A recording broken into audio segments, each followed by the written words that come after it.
Hello viewers, how are you? Welcome to my channel. A patient presented with an unilateral sublingual mass which is cystic, painless and pushing the tongue upward. This is a case of ranula. Today I am going to talk about ranula.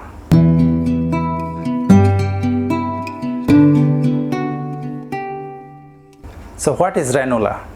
First we have to know what is retention cyst. Retention cyst is the cyst containing secretion from a gland. The examples are mucus retention cyst, sebaceous cyst, and ranula is a retention cyst of the sublingual gland. Now, why it is called ranula?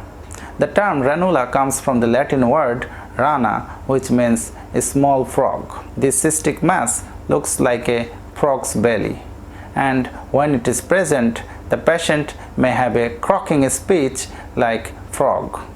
So it is named ranula. Ranula is of two types, simple or intraoral. It lies above the mylohyoid muscle, and deep diving or plunging type of ranula which extends below the mylohyoid muscle.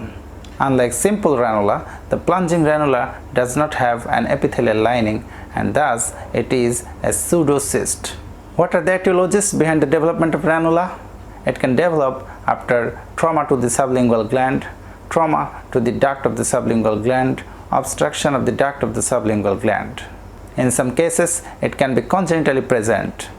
It is seen in some ethnic groups with siblings of the same family are affected. It can also be seen in HIV-infected individual due to obstruction of its duct by fibrosis as a result of HIV-associated periductal inflammation. It should be noted that obstruction of the duct of the sublingual or minor salivary gland results in retention cyst, but obstruction to the parotid gland or submandibular gland does not lead to retention cyst, rather than it leads to atrophy of the gland, because the sublingual gland and minor salivary gland secrete continuously, but parotid gland and submandibular gland secrete only in response to food.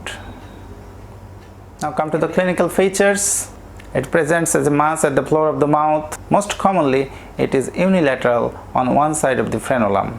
It pushes the tongue upward, and the mass is cystic, soft, round, blue-tinged, brilliantly translucent, painless, and it is not associated with any lymphadenopathy.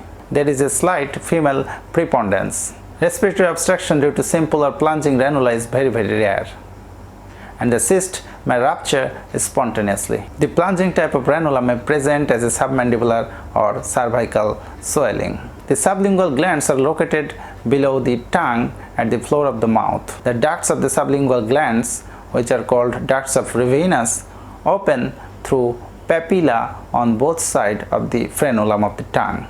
So ranula is seen as a mass at the floor of the mouth on one side of the frenulum. The diagnosis of ranula is usually clinical. CT scan can be done to see its extension. How to treat ranula? In case of small ranula, surgical excision is the treatment of choice, and in case of large ranula, marsupialization should be done. Marsupialization is a surgical technique in which a slit is made over a cyst, then edges of the slit is sutured to the surrounding structure to form a continuous surface from external surface into the internal surface of the cyst. In case of marsupialization in ranula, first incision is given over the mucosa of the oral cavity, then incision is given over the cyst wall. Then the cut edges of the cyst wall is sutured with the cut edges of the oral cavity mucosa.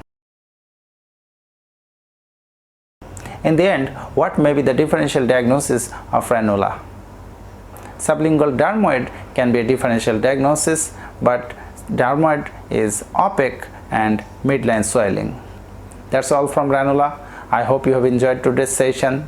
Thank you for watching. Goodbye.